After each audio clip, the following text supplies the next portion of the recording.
Hey guys, it is Morgan. Welcome back to another weekly Shlog. I'm gonna call them weekly even though they haven't been happening weekly, but we're trying to get back to it and we got lots of work to do. So I think we're gonna be back on track. We're going to start off with a couple X trainers today. We've got a one that needs fork seals and a shock seal, and then this brand shiny new one that we put a whole bunch of cool guy parts on.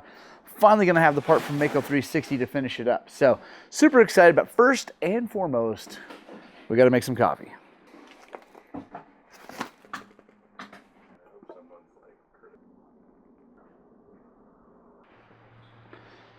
Hoping this week does not have as many broken pistons and things as last week. Well, for our customer's sake. For our sake, I guess it doesn't really matter. Just more work. But for our customer's sake, I would love to not have nearly as many broken pistons. So let's yank the forks off of this X trainer. Looks like he's had someone do X Factor valving kit. I don't know. Let's take a look and see what that is, because in my opinion, there's really no good way to make X trainer forks work unless you do this. Which is not inexpensive. So, yeah, anyway, pull them apart. All right, guys, so we are working on these forks. I already did the right one, which is just the spring. But I just want to show you something that is super annoying about X trainer forks. I mean, besides the fact that they're terrible forks, and no matter what you do, valving-wise to them, they're just no good. This nut is a 16 millimeter. And I have no idea what this size is, so we end up using pliers wrenches for those. They don't even make it easy to take the thing apart, which is kind of special. But yeah, these things are absolutely terrible. If you have an X trainer, I'm not bagging on the X trainer in general, although whatever. Honestly, really the only real problem with the X trainer, the like real problem, is the suspension. Of course, this pipe is kind of silly and makes no horsepower, but it does make good low end torque. And if you just want to go creepy crawly around, it's fine. And then you can just slap a normal style pipe on it and it runs great, just like a normal Beta. But the suspension Beta, please, I know you're keeping the price down, blah, blah. You can just go on and on and on and on and on about that.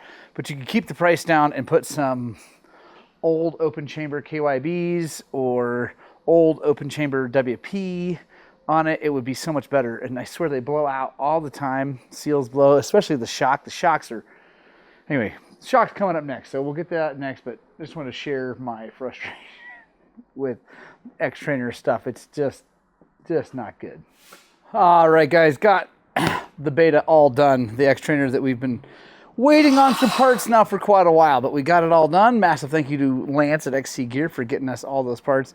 Guys, this thing could not be more decked out. It's got KYBs up front. It's got a National shock in the back. We've got a Recluse, a kickstart kit, silencer, spark arrestor silencer, foot pegs, Mako 360,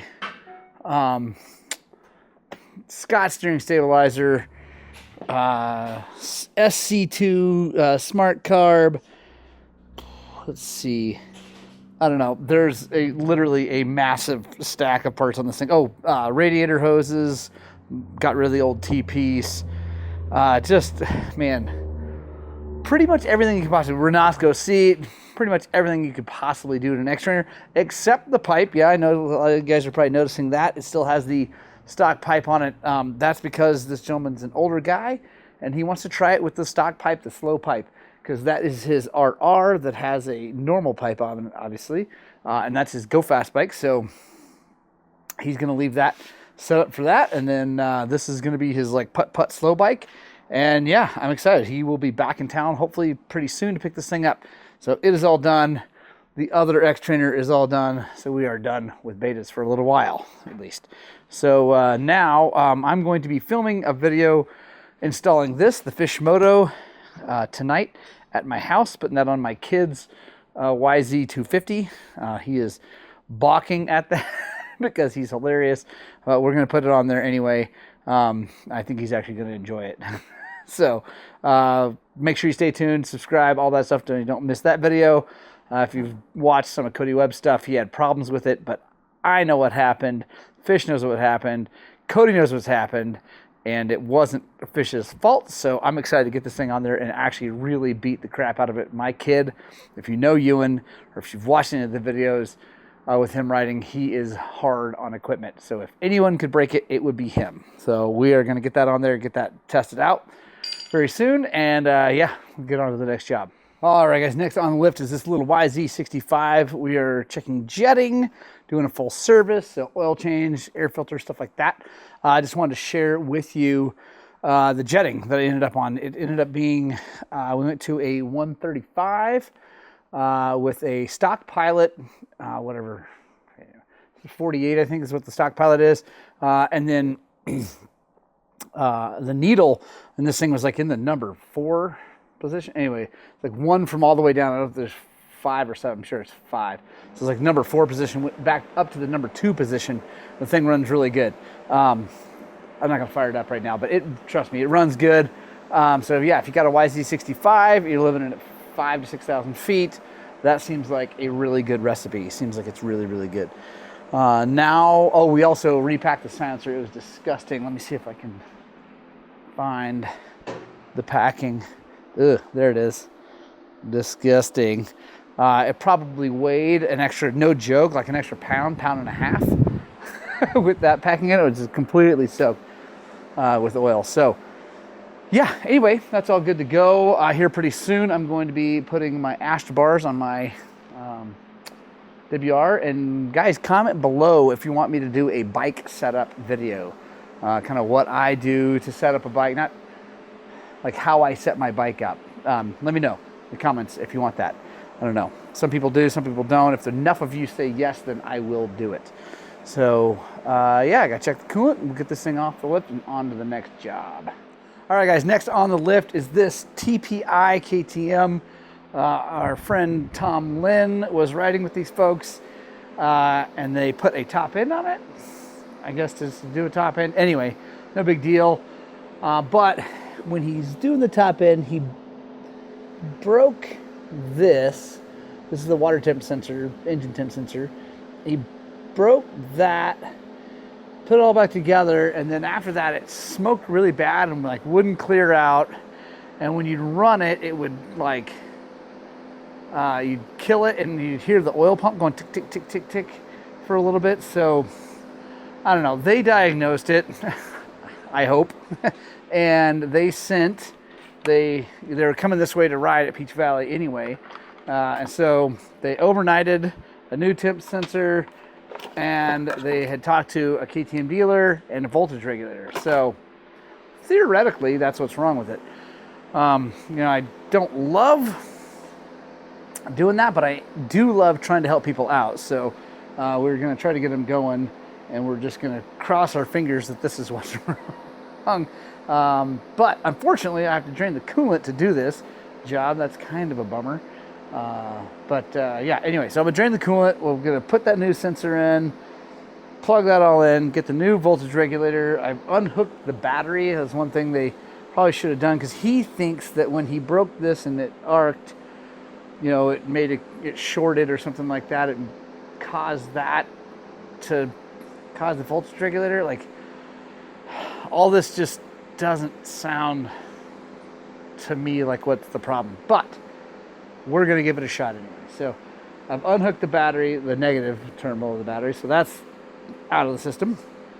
Now we're going to undo that. We'll drain the coolant, undo that, and I'll be back when we're testing this thing. All right, guys, next on the lift is a YZ250, our good friend, Mr. Jared Kramer, who has definitely the coolest graphics ever. So rad. He was recently trying to fix the seal that was leaking behind this cover, the power valve seal. And he did fix it. He put a new seal in it. But now the bike doesn't like to rev. So we are going in to look and see what he did to the power valve, because the power valve has to come, or the rod has to come out of here, slide all the way out. And it's like something maybe didn't get tightened and it came loose or something. Anyway, we're going to dig in there and see what we can find. So join me. Here we go. All right, so you can see it turns, but not very far. It should go way further than that. And anyway, we're gonna dig in here. So yeah, go grab a angle. By the way, if you're gonna do this, check on the power valve. Like if you're gonna install a hitless system or anything like that, you gotta take these radiators all the way off.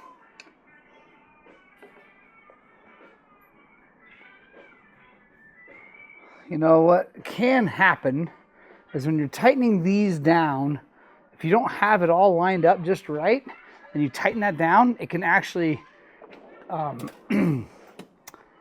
cock things and make it not right. It's, I don't know how to describe it, but like it, yeah, it can mess it up. So I'm gonna see.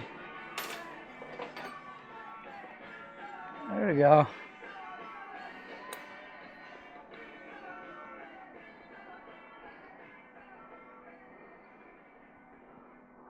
Oh, that's all working.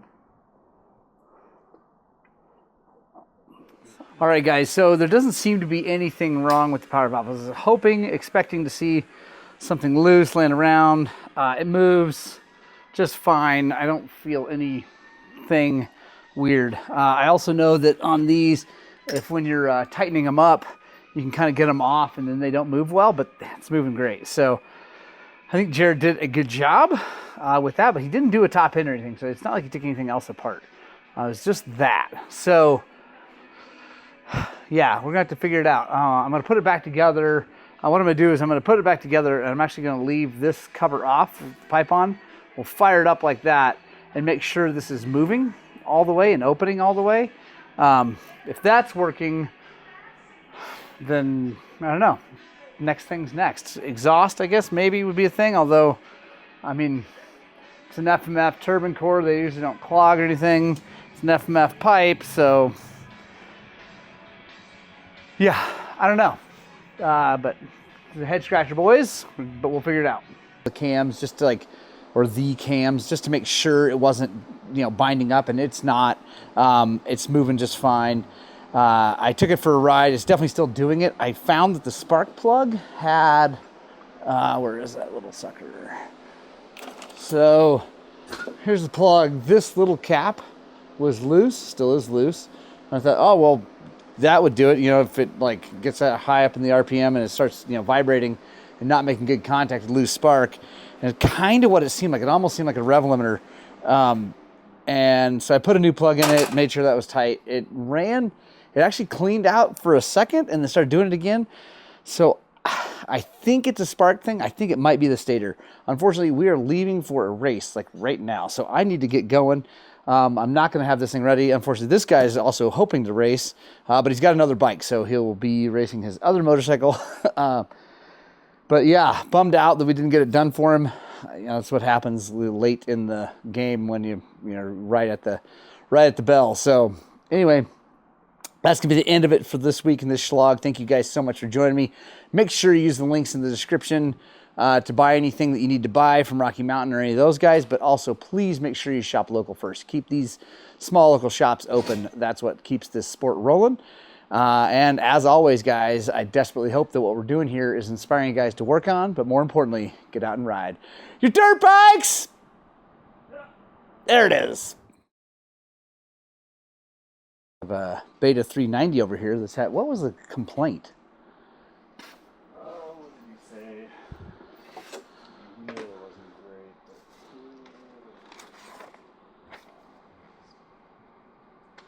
but Running issues. low on oil, metal shavings and oil. Oh, there we go. So it ran low on oil, metal shavings and oil.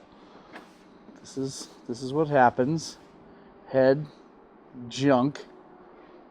Super junk. So yeah, there we go.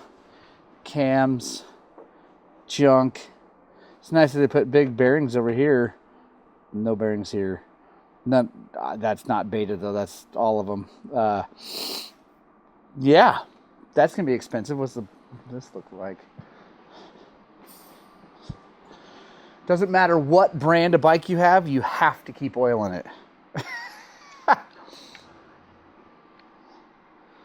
There we go. make sure you stay tuned, guys. We will be updating you on this and how it goes and how much it costs and all that good stuff. Like I said, brand doesn't matter, oil does. Remember that.